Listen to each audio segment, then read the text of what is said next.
કેટલું મેળવી લે, છતાંય હૃદયનો ખાલીપો ન જાય. એમ થાય કે જીવનમાં જે વિચાર્યું હતું, જે સંકલ્પો કર્યા હતા, જે લક્ષ્યો બનાવ્યા હતા, એ બધા જ સિદ્ધ થયા, છતાંય શું ખૂટે છે જીવનમાં કે જેનાથી તૃપ્તિ નથી જીવનમાં. સફળતા જીવનની સાધી, પણ જ્યાં સુધી જીવનની સાર્થકતાનો વિચાર નહીં કરો ત્યાં સુધી જીવનમાં અધૂરાપણું રહેશે. સફળતા આંખોની દૂરનું ચોખ્ખું ને સ્પષ્ટ જોઈ લે, આપણને લાગે કે એની દ્રષ્ટિ સફળ છે, આંખો સફળ છે. સફળતા તો છે, પણ સાર્થકતા ત્યારે થઈ કહેવાય જ્યારે આ જ આંખોથી ભગવાનના દર્શન થઈ જાય, અને ત્યારે જ આંખોને જોવાની પ્યાસ બુજાય. ત્યાં સુધી આંખો જોવાની લાલસા સમાપ્ત કરી શકતી નથી. એટલે તમે 10 મિનિટ પણ આંખો બંધ કરો ને તો બેચેન થઈ જશો, કારણ કે જોવાની લાલસા આંખોને છે. પણ એ શું શોધી રહી છે? એ કોઈ એવા રૂપને શોધી રહી છે કે જેને જોયા પછી બીજું કાંઈ જોવાની ઈચ્છા જ બાકી ન રહે. અને જે દિવસે આંખો એને જોઈ લે ત્યારે આંખોની સાર્થકતા સિદ્ધ થઈ જાય. આ કાનને બંધ કરી લો, તમે બેચેન થઈ જશો. જોવાની લાલસા આની અંદર છે, પણ જે દિવસે કૃષ્ણના વેણુના સ્વર આ કાનમાં સંભળાશે ને એ દિવસે આને સાંભળવાની લાલસા સમાપ્ત થઈ જશે. એની પૂર્ણતા સિદ્ધ થઈ જશે, એની સાર્થકતા સિદ્ધ થઈ જશે. અને આ કથા એવું છે ને, આ કથા એક એવું માધ્યમ છે આ સર્વની સાર્થકતાને સિદ્ધ કરનારી છે. કથામાં તમે બેઠા એટલે કેવળ કથા નથી સાંભળતા, સાંભળતા સાંભળતા તમને લીલાઓના દર્શન થાય છે. જે અહીંયાથી કહેવાય છે આ શબ્દો દ્રશ્યોને પણ પ્રગટ કરનારા છે. કર્ણ દ્વારા શબ્દ તો જાય છે, અને કેવલ તમે દ્રષ્ટા કથાના નથી રહેતા, તમે પોતે કથાના એક ભાગ પણ બની જાઓ છો. જ્યારે કથા સાંભળશો ત્યારે તમને એમ લાગશે કે જાણે કોઈ કૃષ્ણ ક્યાંક કોઈ જુદી જગ્યાએ લીલા નથી કરી રહ્યો, હું પણ એ લીલાનો એક ભાગ છું.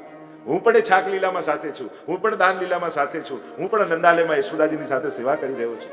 એમ તમે પોતે એ લીલાના એક ભાગ છો એવો અનુભવ આ કથા કરાવશે. તો આ કથા દ્વારા જ જીવનની સાર્થકતા સિદ્ધ થશે. એટલે કે એવું કંઈક મેળવી લઈએ જેના પછી મેળવવાની કોઈ ઈચ્છા જ બાકી ન રહે. એવું કંઈક કરી લઈએ કે જેના પછી કંઈક કરવાની મહત્વાકાંક્ષાઓ સમાપ્ત થઈ જાય. એવું કંઈક જાણી લઈએ કે જેને જાણ્યા પછી બીજી કોઈ જિજ્ઞાસાઓ જ ન જાગે.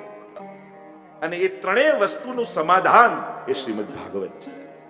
અને જ્યારે વ્યાસજીએ આટલા ગ્રંથો રચ્યા છતાં મનમાં સંતોષ નથી, ઉદાસ થઈને બેઠા છે. વિચાર કરો, આટલી સફળતા પછી પણ ઉદાસીનતા છે, કારણ કે હજી સાર્થકતા સિદ્ધ કરવાની છે. જેને પામવા માટે આ બધા ધર્મોનું વર્ણન શાસ્ત્રોમાં કર્યું, એનો જ વિમલ યશ, એની જ વિશુદ્ધ ભક્તિને ગાવાની બાકી છે. કારણ કે એનું વર્ણન શ્રીમદ ભાગવતમાં છે. ભગવાન વિશે બહુ ગાયું, હવે ભગવાનને ગાવા છે. એ કેમ મળે એના પથદર્શન બહુ કર્યા, પણ એને મેળવવાનો બાકી છે. નારદજી પધાર્યા. જ્યારે જીવનમાં સાચા અર્થમાં ભગવાન મેળવવાની કામના આપણી ભીતર જાગશે ને તો ભગવાન કોઈને કોઈ ગુરુને મોકલાવી જ દેશે. સાચા અર્થમાં જ્યારે એમ થાય કે હવે બ્રહ્મ, હવે પ્રભુ, હવે કૃષ્ણને પામવા છે, ત્યારે ભગવાન એને પામવાની વ્યવસ્થાઓ પોતે કરી આપશે. ક્યાંક ને ક્યાંક એવા સંજોગો કરી આપશે કે તમને એમ થશે મેં તો વિચાર્યું નતું કે આવા લાભ મને મળશે, આવી અનુકૂળતાઓ, આવી ભક્તિ, આ રીતે સત્કર્મમાં હું જોડાઈશ. જે 2-5 વર્ષ પહેલા તમે કલ્પના નહીં કરી શકો એવા સંજોગો ઉભા થવા લાગશે. તમે એવી પ્રવૃત્તિમાં નિમિત્ત થવા લાગશો. ભગવાન જ જાણે ગોઠવતા હોય એવું તમને લાગશે.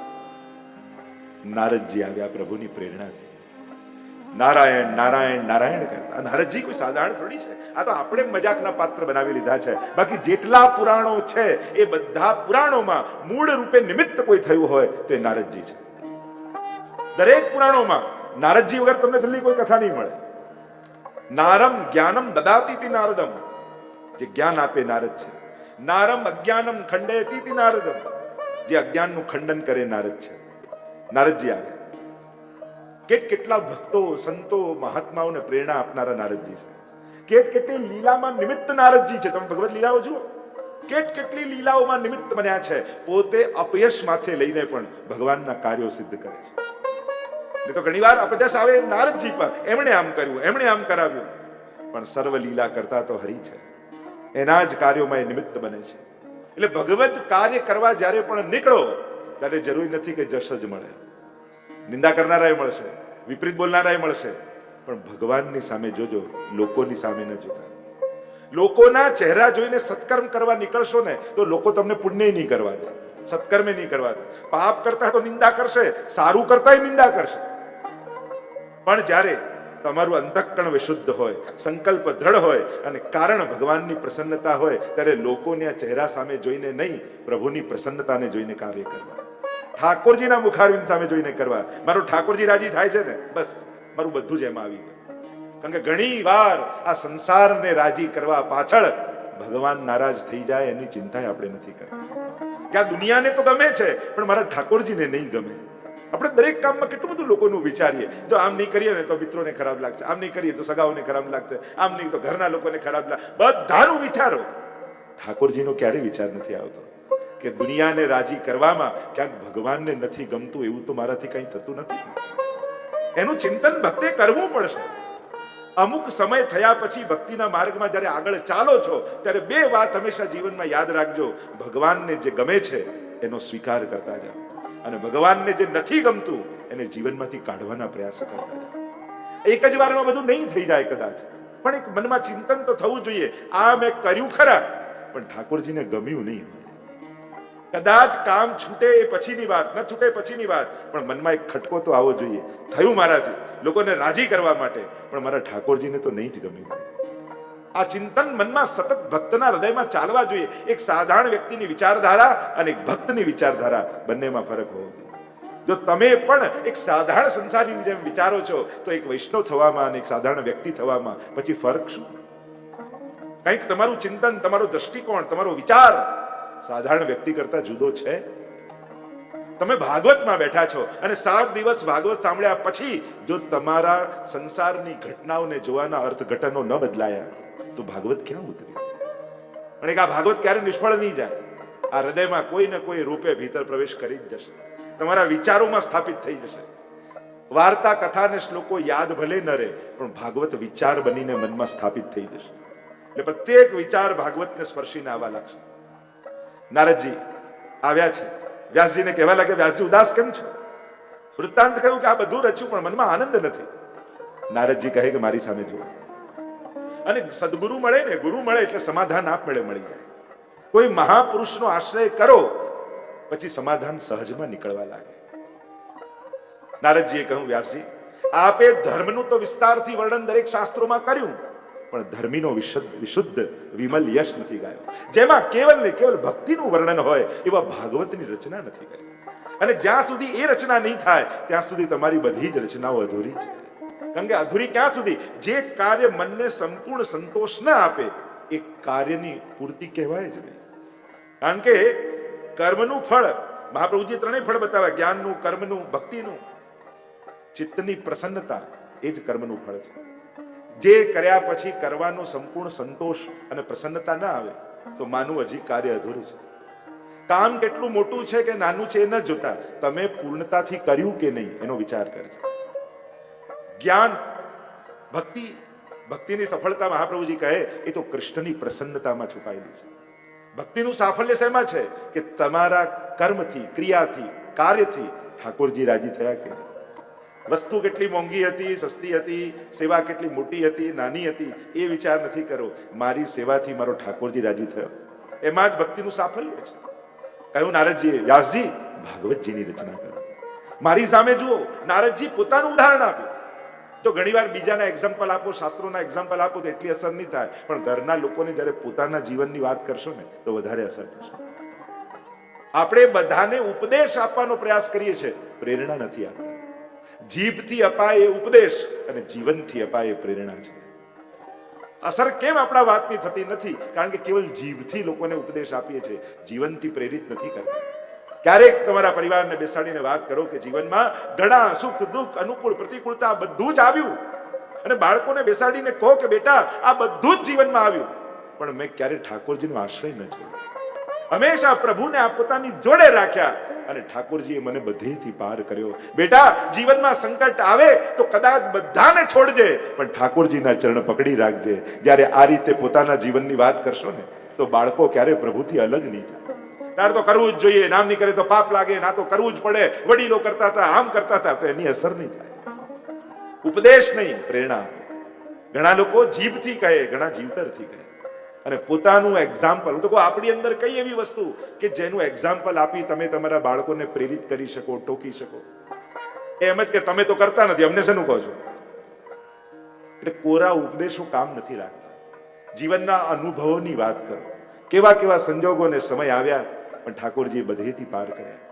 વડીલોને કહીશ કે જયારે ઉંમર થાય ને તમને એવી ચિંતા થાય કે મારા ગયા પછી મારા ઠાકોરજીનું કોણ સાચવશે, કોણ એની સેવા કરશે? કારણ કે આપણી ત્યાં સૌથી મોટી તકલીફ એ છે, બા તો બહુ સુંદર રીતે સેવા કરતા હોય, બધું જ થતા હોય, પણ જ્યાં બા જાય તો ભેગા ભેગા ઝાંપીજીમાં બાંધી ઠાકોરજી હવેલીમાં પધરાઈ આવે, અને ત્યારે ઠાકોરજીની આંખમાં આંસુ હોય છે. બને તો પરિવારને ભેગા કરો, કારણ કે આજ સુધી વડીલ દૂર રહેજો, આવતો નહીં હો, અડતો નહીં હો, ત્યાંથી જ કરજો. આમ દૂર દૂર દૂર એટલી વાર કર્યું કે પેલા એવા દૂર જાય કે આવે જ નહીં, અને પછી પોતે જ ફરિયાદ કરે, બાળકો આવતા નથી. અરે તમે તો દૂર મોકલ્યા, આવ આવ આવ. જયારે અમારે શ્રીનાથજી બાબા એમ કે છે આવ આવ આવ, અને વૈષ્ણવ શું કે છે? દૂર દૂર દૂર. આ તો ઠાકોરજી તો વિપરીત થઈ ગયું. નિકટ લાવો, બેસાડો. એકવાર આખા પરિવારને ભેગા કરીને તમારા લાલનની પાસે બેસાડો અને કહો, જો બેટા, જો બાળકો, આ લાલન પેઢીઓથી આપણા ઘરમાં છે, આ શ્રીનાથજી બાબા પેઢીઓથી આપણા ઘરમાં છે. કેટલાય ચઢાવ ઉતાર, આ બધું જ આપણા કુટુંબે જોયું. કેટલા નજીક આવ્યા ને કેટલા છોડીને દૂર જતા રહ્યા, આપણા સંજોગોને જોઈ. પણ આપણા ઠાકોરજી આપણા કુટુંબને ક્યારેય છોડ્યા નથી. અને ખાસ એટલે કહીશ, એમ વડીલો કે ઘરમાં કે બાળકો ભલે મારા જેટલું કરતા નહીં, એટલી અપરસ ન પડાય તો વાંધો નહીં, એટલો ભોગ ન ધરાય તો વાંધો નહીં, પણ ઠાકોરજીને મારા ગયા પછી ક્યારે ઘરેથી બહાર કાઢતા નહીં. કારણ કે આપણા ઘરનું મંગલ, આપણા ઘરનું નિધિ, આપણા ઘરનું સૌભાગ્ય આ છે. અને જ્યાં સુધી આ ઘરમાં રહેશે ને, આપણા ઘરમાં દુર્ભાગ્ય ક્યારે પ્રવેશ નહીં કરી. અને જ્યારે બેસાડીને હૃદયથી આત્મીયતાથી આવી વાત કરશો ને, તો ઘરમાંથી ચોક્કસ એક જણ ઊભું થશે ને કહેશે, બા ચિંતા ના કરતા, ઠાકોરજી હું સાચવી લઈશ. અને આપણા પ્રભુ આપણા ઘરમાં રહે એનો પ્રયાસ કરે. વૈષ્ણવને ખાસ અનુરોધ કરીશ, જે વડીલોના ઠાકોરજી છે, ભલે કદાચ બહુ આચાર વિચાર આદિ ન સચવાય, પણ ઘરેથી ઠાકોરજીને કાઢતા નહીં. કારણ કે પ્રભુ જતા રહેશે, બચાવનારાને ઘરેથી કાઢી મૂકશો, રક્ષક જ જતો રહ્યો તો રક્ષા કરશે કોણ? ઘણા લોકો ઠાકોરજી પધાવતા ડરે, ઠાકોરજી પધરાઈ પછી બંધાઈ જઈએ. અરે ના, બચાવનારો ઘરે આવે પછી તો નિશ્ચિંત થઈ જવાનું. ડરવાનું તો એને છે જેના ઘરમાં કોઈ બચાવનારું નથી. પ્રભુ તો આપણા રક્ષક છે. નારદજીએ કહ્યું કે જો વ્યાસજી, પૂર્વ જન્મમાં 3 જન્મની કથા કહી. કહ્યું કે એક જન્મમાં તો દાસીનો પુત્ર હતો, અને અમારા ગામમાં કેટલાક મહાત્માઓ આવ્યા, મારી માતાને ચાકરી માટે રાખી, અને રોજ સત્સંગ થાય ને હું દૂર બેઠો બેઠો સાંભળું. મારી મા બધી ચાકરી કરે, મહાપુરુષોનું હું અન્ન લઉં, ગ્રહણ કરું, સત્સંગ સાંભળતા, પ્રસાદી લેતા લેતા મારું અંતઃકરણ પવિત્ર થઈ ગયું. અને પવિત્ર થઈ ગયું, અને મારું મન સત્સંગમાં એવું લાગવા લાગ્યું, ક્યાં ચાતુર્માસ પૂરો થઈ ગયો ખબર ન પડી. અને મહાત્માઓને તો જવાનો સમય થઈ ગયો. અને જ્યારે જવા લાગ્યા ત્યારે મને ખબર પડી કે મારા જીવનનો એક અભિન્ન અંગ બની ગયો, ચરણોમાં પડી ગયો. મને પણ તમારી સાથે લઈ જાઓ, સંસારમાં હવે મારું મન નથી, મારે તો તમારી જોડે સત્સંગમાં રહેવું છે. કહ્યું કે તું તારી માનો એકનો એક દીકરો, પિતા છે નહીં, પેલા માની આજ્ઞા લઈ આવ. માને પૂછવા ગયા તો માએ કહ્યું કે બેટા તું મારો એકનો એક બાળક, તું જતો રહે તો મારું કોણ? ન જવા દીધો. મહાત્માઓ જતા રહ્યા, પણ મારું મન સંસારમાં હતું નહીં, સત્સંગમાં ચિત્ત લાગેલું હતું. અને એકવાર મારી માં ગૌશાળામાંથી જતી હતી, એટલામાં એક સર્પે દંશ દીધો. સર્પે દંશ દીધો, મરતા પહેલા મારી માનો હાથ ગાયના પૂંછને લાગી ગયો, અને સ્પર્શ માત્રથી એનો ઉદ્ધાર થઈ ગયો. હવે કોઈ રોકનારું હતું નહીં, ટોકનારું હતું નહીં. ઉત્તર દિશા તરફ હું નીકળ્યો, ભગવદ નામનું સ્મરણ કરતા કરતા નદી પર્વતો વનોને પસાર કરતા કરતા એક વિશાળ વટવૃક્ષ દેખાયું, એની નીચે જઈને હું બેઠો, સમાધિ લાગી, ઈશ્વર આવ્યા ધ્યાનમાં. અને ભગવાને કહ્યું, આ જન્મમાં તને મારો અનુભવ નહીં થાય, ટૂંક જ સમયમાં પ્રલયકાલ આવશે, બધું જ ડૂબી જશે, અને ફરી સૃષ્ટિનું સર્જન થશે, ત્યારે બ્રહ્માજીના પુત્ર રૂપે તારો જન્મ થશે. અને આમ જે રીતે આજ્ઞા કરી એવું જ થયું. પ્રલય આવ્યો, બધું જ ડૂબ્યું, ફરી સૃષ્ટિનું સર્જન થવાનું હતું. અને બ્રહ્માજી દ્વારા બોલીએ નારદ ભગવાન કી જય. કહ્યું વીણા મને મળી છે, ત્રિલોકમાં ભગવદ નામ લઈને પરિભ્રમણ કરું છું, દરેક લોકમાં મારો પ્રવેશ છે, અને ભગવદ નામ વિશુદ્ધ ભક્તિને કારણે આજે ભગવદ અવતાર રૂપે મારો જન્મ થયો છે. હે વ્યાસજી, ભાગવતની રચના કરો. અને ભાગવત તો આપના હૃદયમાં જ બિરાજે છે, અને એટલે તો આપે પદ્મ પુરાણ, સ્કંદ પુરાણમાં એનું મહાત્મ્ય લખ્યું છે. સ્મરણ કરાવ્યું. નારાયણ નારાયણ નારાયણ જપતા જપતા નારદજી ત્યાંથી પસાર થઈ ગયા. અને વ્યાસજી સરસ્વતીમાં સ્નાન કરી સમાધિમાં બિરાજ્યા. 3 પ્રકારની ભાષા ભાગવતમાં છે, મહાપ્રભુજી સમજાવે. સમાધિ ભાષા, લૌકિક ભાષા અને પરમત ભાષા. આ 3 ભાષા ભાગવતમાં છે. અને મહાપ્રભુજીએ પ્રમાણ રૂપે સમાધિ ભાષા વ્યાસસ્ય પ્રમાણમ તત્ચતુષ્ટયમ, જે સમાધિ ભાષા ભાગવતની છે એને પ્રમાણ રૂપે મહાપ્રભુજી સ્વીકૃત કરી છે. કારણ કે મહાપ્રભુજીથી પૂર્વ 3 ગ્રંથોને પ્રમાણ એટલે ઓથેન્ટિક. પ્રમાણ એટલે ધર્મ અને અધર્મ કયા ગ્રંથને જોઈને નક્કી કરવું, સત્ય અને અસત્ય કયા ગ્રંથોને જોઈને આપણે નક્કી કરવું. અને ગ્રંથો તો અનેક છે, તો કહું વેદ, બ્રહ્મસૂત્ર, ગીતા, આ 3 પ્રમાણ ગ્રંથ રૂપે બધા આચાર્યો સ્વીકાર કરાવ્યા. મહાપ્રભુજી એક બીજી ક્રાંતિ કરી હિન્દુ ધર્મમાં, સનાતન ધર્મમાં. જે વાત વેદમાં છે એ જ ગીતાજીમાં છે, એ જ બ્રહ્મસૂત્રમાં છે, અને એનો જ વિસ્તાર ભાગવતમાં છે. એવું પ્રમાણ કરી ભાગવતને પણ પ્રમાણ ગ્રંથ રૂપે સ્વીકૃત કરાવ્યા કે શ્રીમદ ભાગવત પણ પ્રમાણ છે. કારણ કે એમાં કોઈ અલગ વાત નથી. વેદનો જ વિસ્તાર શ્રીમદ ભાગવત છે. વેદ રૂપી કલ્પ વૃક્ષનું જ ફળ શ્રીમદ ભાગવત છે. અને આમ શ્રીમદ ભાગવતને પ્રમાણ ગ્રંથ રૂપે સ્વીકૃત કરાવ્યા. શ્રીમદ ભાગવતમાં સમાધિ ભાષા વ્યાસજી સ્નાન કરી સમાધિમાં બિરાજમાન થયા. અને જ્યાં સમાધિમાં બિરાજ્યા, મહાભારત અને ભાગવતની ઘટનાઓ વ્યાસજીના નેત્રોની સામે દેખાવા લાગી. કારણ કે વ્યાસજી ઋષિ છે. ઋષિ કોને કહેવાય? આ મંત્રો જેટલા છે એ ઋષિઓએ બનાવ્યા નથી, સમાધિમાં એમને દેખાયા છે. ઋષય મંત્ર દ્રષ્ટારઃ, જે મંત્રોનું દર્શન કરે સમાધિમાં એનું નામ ઋષિ. વ્યાસજીએ ભાગવતની રચના કરી નથી, એમને સમાધિમાં ભાગવત દેખાયું છે. અને જ્યાં નેત્રો બંધ કર્યા, સમાધિમાં બિરાજમાન થયા અને ભાગવતના પ્રસંગો દેખાવા લાગ્યા, મહાભારતની ઘટનાઓ દેખાવા લાગી. અને મહાભારતના પ્રસંગથી ભાગવતની શરૂઆત થાય છે. મહાભારતના પ્રસંગો દેખાય, મહાભારતનું યુદ્ધ વિરામ થયું છે. ત્યાંથી ભાગવતની શરૂઆત થાય છે. 18 દિવસ સુધી ચાલ્યું એવું મહાભારતનું યુદ્ધ ઇતિહાસના પાનાઓમાં એવું લખાયું છે. કારણ કે આપણે ત્યાં રામાયણ અને મહાભારતને ઇતિહાસ ગ્રંથ કહેવાય. પુરાણ જુદા છે ને ઇતિહાસ ગ્રંથ જુદા છે. કોઈ રાજાઓ નથી લડ્યા, ભાઈઓ લડ્યા છે. અને એટલે કદાચ યુદ્ધ વધારે ભયંકર છે. અજાણ્યાને મારવો સહેલો છે, સ્વજનો પર હાથ ઉપાડવા માટે કળેજું જોઈએ. અને કેવલ હિંમત નહીં, સમજણ જોઈએ. એક એક ઘટનાઓ જો મહાભારતની તમે જોવા જાઓ, અત્યારે આપણને એમ લાગે આમ કેમ થયું, ભગવાને આમ કેમ કર્યું, આમ કેમ, પણ એક એક વ્યક્તિઓને જુઓ, એક એક વ્યક્તિત્વને જુઓ, એક એક પાત્રોને જુઓ. કોઈ પાપથી બચ્યા નથી. કોઈ તણાઈને પાપ કરે છે, કોઈ આગ્રહથી કરે છે, કોઈ વિચારીને કરે છે. ક્યાંક બધાના હાથ લોહીથી ખરડાયા છે. પણ છે ધર્મયુદ્ધ. કારણ કે ધર્મને જીતાડવા માટેનું યુદ્ધ છે.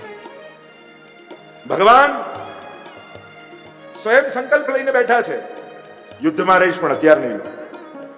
પેલો કહ્યું જયારે દુર્યોધનને ગયા અર્જુન કે કોણ ભગવાનને પોતાના પક્ષમાં લે, અને ઘણી બધી ચર્ચા વિસ્તાર નથી કરતો. ભગવાને નક્કી કર્યું કે નારાયણની સેવા દુર્યોધનને આપી અને નિહત્થા ભગવાનને માંગ્યા અર્જુન. એટલે ભગવાને પણ કહ્યું, અરે અર્જુન આ તે શું કર્યું?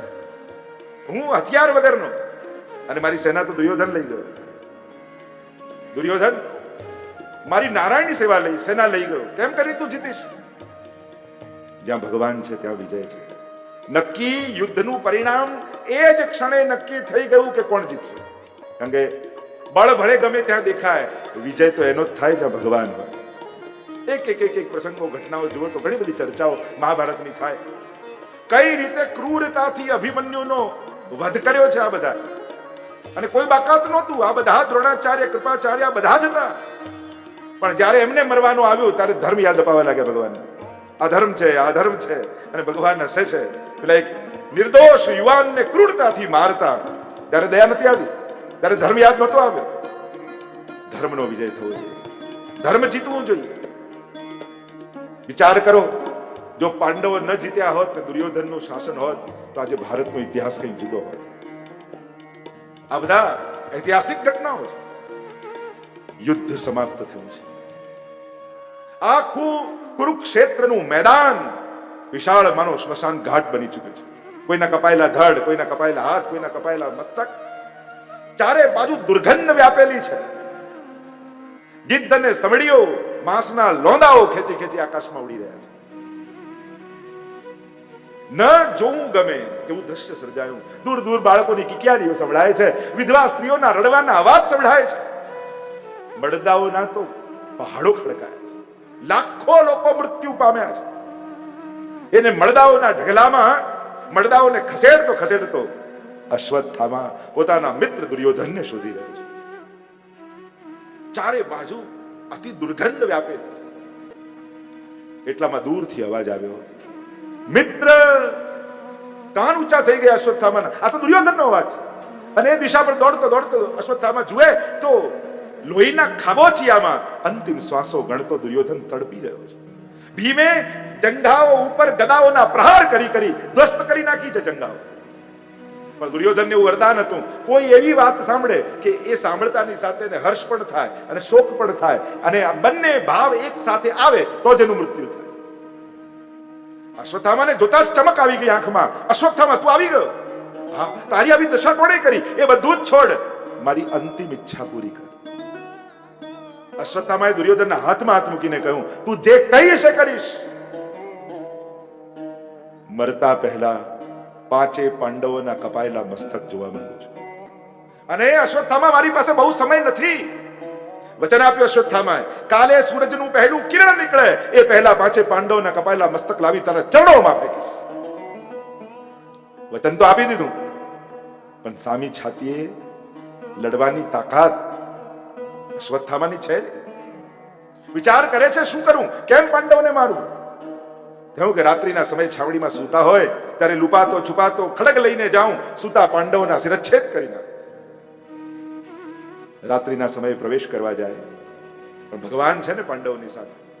ભગવાને પાંડવોને કહ્યું, ચાલો મારે તમારી જોડે મંત્રણા કરવી છે, યમુનાજીના તટ ઉપર જઈએ. પાંચે પાંડવોને લઈ ગયા. એમના 5 પુત્રો હતા, યુવાન, આ બે હું પાંડવો જેવા. અને આજે પાંડવોની જગ્યાએ પાંડવોના બાળકો સૂતા છે. લુપાતો છુપાતો અશ્વત્થામા પહોંચે છે છાવણીમાં. અંધારામાં સમજ ન પડી પાંડવ છે કે પાંડવના પુત્રો છે. સૂતા પાંડવોના બાળકોના શિરચ્છેદ કરી પોટલામાં બાંધીને ભાગ્યો અશ્વત્થામા.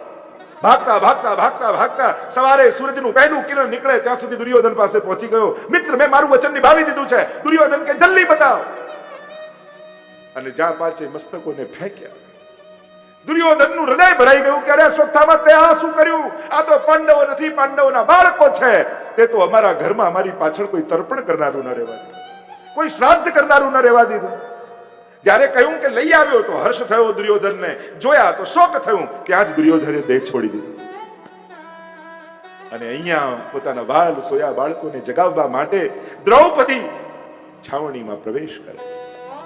વિચાર કરો, એક માં માટે આ દ્રશ્ય જોવું કેટલું દુષ્કર છે. દુનિયામાં અમુક દ્રશ્યો બહુ અઘરા છે, અને એમાંનું એક દ્રશ્ય છે, માં દરવાજે ઊભી હોય અને દીકરો 4 ખભા પર ચડીને ઘરની બહાર કાઢવામાં આવતો. બહુ જ કઠિન દ્રશ્ય છે. આ જોવું બહુ કઠિન છે, અને સહેવું બહુ અઘરું છે. ગમે તેટલા સમજણની વાત કરો, પણ માં એ માં છે. દીકરાઓ ભણેલા ગણેલા ગમે તેટલું સમજાવે, પણ આમાં શું છે, આમાં શું છે, ગમે તેટલી વાતો સમજાવે, પણ માનું દિલ એ માનું છે.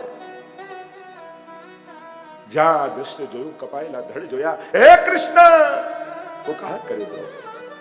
દોડીને ભગવાન સાથે 5 પાંડવો આવ્યા અને જુએ તો કપ કપાટી છૂટી ગઈ. કોણ છે આ પાપી? અર્જુને પ્રતિજ્ઞા કરી, જ્યાં સુધી એને શિરચ્છેદ નહીં કરું અને ત્યાં એનું મૃત્યુ નહીં આપું, નહીં તો હું મૃત્યુને ગ્રહણ કરીશ. ભગવાનને રથની લગામ પકડી અર્જુન પાછળ બિરાજમાન થયા. આગળ આગળ અશ્વત્થામા ભાગે છે, ભગવાનનો પાછળ પાછળ રથ આવે છે. પકડ્યો અશ્વત્થામાને કેશથી, અને પશુને બલિ ચડાવવા માટે જેમ ઘસડતા ઘસડતા લાવવામાં આવે, એમ અશ્વત્થામાને ઘસીટતા ઘસીટતા લાવવામાં આવી. અને આ દ્રશ્ય જુએ છે દ્રૌપદી. મહાભારતની દ્રૌપદી અને ભાગવતની દ્રૌપદીમાં ઘણો મોટો ફરક છે. એ દ્રૌપદીમાં થોડો દ્વેષ છે, ક્યાંક અહંકાર છે. ભાગવત તો ભક્તોની કથા છે. અહીંયાની દ્રૌપદી તો ભગવદીયા છે. અને ભક્તોને કોઈનું દુઃખ કેમ જોઈ શકે? દ્રૌપદીએ જ્યાં દ્રશ્ય જોયું, બોલી, મુચ્ચિતામ મુચ્ચિતામ એશ બ્રાહ્મણો નિતરામ ગુરુ. છોડી દો આને, છોડી દો. આ બ્રાહ્મણ છે, આ ગુરુપુત્ર છે. બ્રાહ્મણને શાસ્ત્રોમાં અવધ કયો છે, એને મારી ન શકાય. મોટી વાત, ગુરુનો પુત્ર પણ ગુરુ રૂપ હોય. જે વિદ્યા પોતાના દીકરાને નથી શીખવાડી એ વિદ્યા અમારા પાંડવોને શીખવાડી છે. અને સૌથી મોટી વાત, આ પણ કોઈનો દીકરો છે. પુત્રને ગુમાવવાનું જે દુઃખ છે એક મા માટે, એવું દુઃખ હું કોઈ બીજી માને ના આપી શકું. છોડી દો. હવે શાસ્ત્ર એમ કહે આતતાઈને જુઓ ત્યાં મારી નાખો, અને શાસ્ત્ર એમ કહે કે બ્રાહ્મણને મૃત્યુદંડ ન અપાય. કરવું શું? ભગવાને રસ્તો કાઢ્યો. બ્રાહ્મણનું અપમાન જ એનું મૃત્યુ છે. આનું અપમાન કરો અને આને મુક્ત કરી દો. કેશ મર્દન કર્યા, મણી કાઢી લીધો, અપમાનિત કરી અશ્વત્થામાને છૂટો મૂકી દીધો. અપમાનની અગ્નિમાં બળવા લાગ્યો અશ્વત્થામા. નહીં છોડવું આ પાંડવોને, એમણે મારું અપમાન કર્યું છે. બ્રહ્માસ્ત્રનું આહવાન કર્યું, અને બ્રહ્માસ્ત્રનું આહવાન કરીને વિચાર કરવા લાગ્યો અશ્વત્થામા, કોની તરફ છોડું? કૃષ્ણ તરફ, યુધિષ્ઠિર તરફ, ભીમ તરફ, અર્જુન તરફ? પણ માણસની બુદ્ધિ બગડે તો કેટલું નીચે વિચારતા પણ એને સંકોચ ન થાય. વિચાર કરતા કરતા મનમાં વિચાર આવ્યો, જે અભિમન્યુને અમે ચક્રવ્યૂહમાં ફસાવીને મારી નાખ્યો હતો, એની પત્ની ઉત્તરા એ ગર્ભવતી છે, અને પાંડવોનું અંતિમ બીજ એ ઉત્તરાના કુખમાં જન્મી ચૂક્યું છે. અને જો એને મારી નાખું તો આખું પાંડવ કુળ નિર્વંશ બની જાય. અને આમ વિચાર કરી, જેનો હજી જન્મ પણ નથી થયો એને મારવા માટે આ પ્રવૃત્ત થયો છે. બ્રહ્માસ્ત્ર લઈને તાક્યું છે ઉત્તરાના ગર્ભ તરફ, અને જ્યાં છોડ્યું કરોડો સૂર્યો જેમ બાળવા આવતા હોય. ગભરાઈ ઉત્તરા, મને મારી ચિંતા નથી પ્રભુ, આ પાંડવોનું બીજ, આ ભક્તોના વંશજનું બીજ મારા કુખે જન્મ લેવાનું છે. આ ક્યાંક ન બળી જાય. પાહી પાહી મહાયોગિન દેવ દેવ જગતપતે નાન્યમ પદભયમ પશ્યે યત્ર મૃત્યુ પરસ્પરમ. કોની શરણે જાઉં, કોનો આશ્રય લઉં? પુત્ર જ્યારે પરણીને આવીને ત્યારે દ્રૌપદીએ સ્વાગત કરતા ઘરના આંગણામાં કહ્યું કે તું ઘરમાં પહેલું ડગલું ભરે છે તો પહેલા પગે કોને લાગીશ? ત્યારે કહ્યું ઘરમાં જે મોટું હોય એને પગે લગાય. તો આપણા ઘરમાં મોટું કોણ? તો કે યુધિષ્ઠિર મોટા છે, ભીમ મોટા છે, અર્જુન મોટા છે, ત્યાં વિશ્વજી મોટા છે.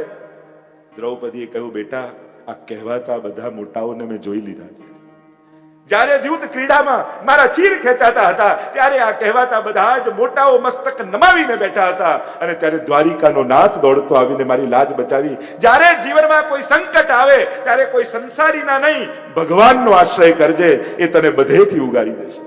આ મૃત્યુ મારા બાળકને ન આવી જાય. કરોડો સૂર્યો બાળતા હોય એમ આ બ્રહ્માસ્ત્ર બાળવા આવી રહ્યું છે, અને પરમાત્મા અંગુષ્ઠ માત્રનું રૂપ ધારણ કરી ઉત્તરાના ગર્ભમાં પ્રવેશ કરે છે. અને ઉત્તરા જુએ છે કે પરમાત્મા મારી ભીતર પ્રવેશ્યા. આ કથાઓમાં, આ શાસ્ત્રોમાં ઘણી એવી માઓ થઈ જેમણે ભક્તોને જન્મ આપ્યા, ઘણી એવી આદર્શ માતાઓ થઈ જેને ભગવાનને જન્મ આપ્યા. આ એક માં એવી છે જેને કુખમાં ભગવાન પણ છે અને ભક્ત પણ નિવાસ કરી રહ્યા. ભગવાન જાણે સુદર્શન લઈને ઉત્તરાના ગર્ભની ચારે બાજુ ફરતા એના ગર્ભની બ્રહ્માસ્ત્રથી રક્ષા કરી રહ્યા છે. બાળક જીવંત થયું, જન્મ થયો, ભગવાને રક્ષા કરી. આ ગર્ભમાં કોણ બચાવે છે? ભગવાન જ તો રક્ષક છે. અને જન્મતાની સાથે બાળક ચારે બાજુ જોવા લાગ્યું, આ ગર્ભમાં મારી રક્ષા કોણ કરતું હતું? પરિઈક્ષતિ ઇતિ પરીક્ષિત. જે ચારે બાજુ ભગવાનને શોધે એ જ પરીક્ષિત છે.